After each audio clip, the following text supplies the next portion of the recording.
అధ్యక్షులు అద్దంకి దయాకరానికి, అలాగే వేదికను అలంకరించిన పెద్దలందరికీ కూడా ఉద్యమ జయభీములు తెలియజేస్తూ ఈ యొక్క సాధన సభకు ఇరు రాష్ట్రాల నుంచి వచ్చినటువంటి నా మాల బంధువుల అందరికీ కూడా పేరు పేరున ఉద్యమ నమస్కారాలు తెలియజేస్తూ,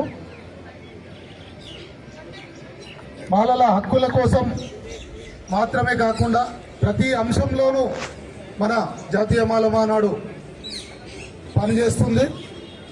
కానీ కొన్ని సంఘాలు మాత్రం బతుకుదెరువు సంఘాలుగా ఉండి మన సంఘాన్ని, మన నాయకులను విమర్శించి నిక్కచ్చిగా పనిచేసి మన నాయకులను విమర్శించడమే పనిగా పెట్టుకొని వాళ్ళు బతుకుదెరువు రాజకీయాలు చేస్తూ ఉన్నారు. అటువంటి వాళ్ళను ప్రతిసారి మనం హెచ్చరిస్తూనే ఉన్నాం. ఎలక్షన్ వచ్చిన ప్రతిసారి ఏదో పార్టీకి మద్దతుగా నిలుస్తూ మేము మద్దతు ఇస్తున్నామని ఏదో స్టేట్మెంట్లు ఇస్తూ బతుకుదెరువు రాజకీయాలు చేస్తూ ఉన్నారు. వాళ్ళు ఏదైనా కులానికి పనిచేస్తారా అంటే కులానికి పనిచేసే పరిస్థితి లేదు. కులాన్ని అడ్డం పెట్టుకొని నిజాయితీగా పనిచేస్తున్న జాతీయ మాలమానాడు నాయకులపై పడి ఏడవడమే వాళ్ళు పనిగా పెట్టుకున్నారు.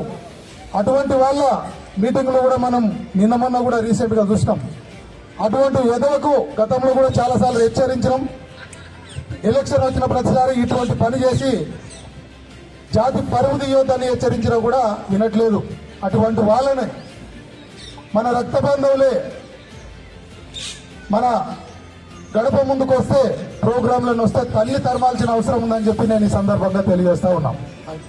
ఈ యొక్క కార్యక్రమానికి ఇంత పెద్ద ఎత్తు వచ్చిన మన రక్త బంధువులందరికీ పేరు పేరున ఉద్యమ నమస్కారాలు తెలియజేస్తూ ఈ అవకాశం ఇచ్చిన పెద్దలందరికీ ఉద్యమ జయభీములు తెలియజేస్తూ ముగిస్తున్నాను. జై భీమ్.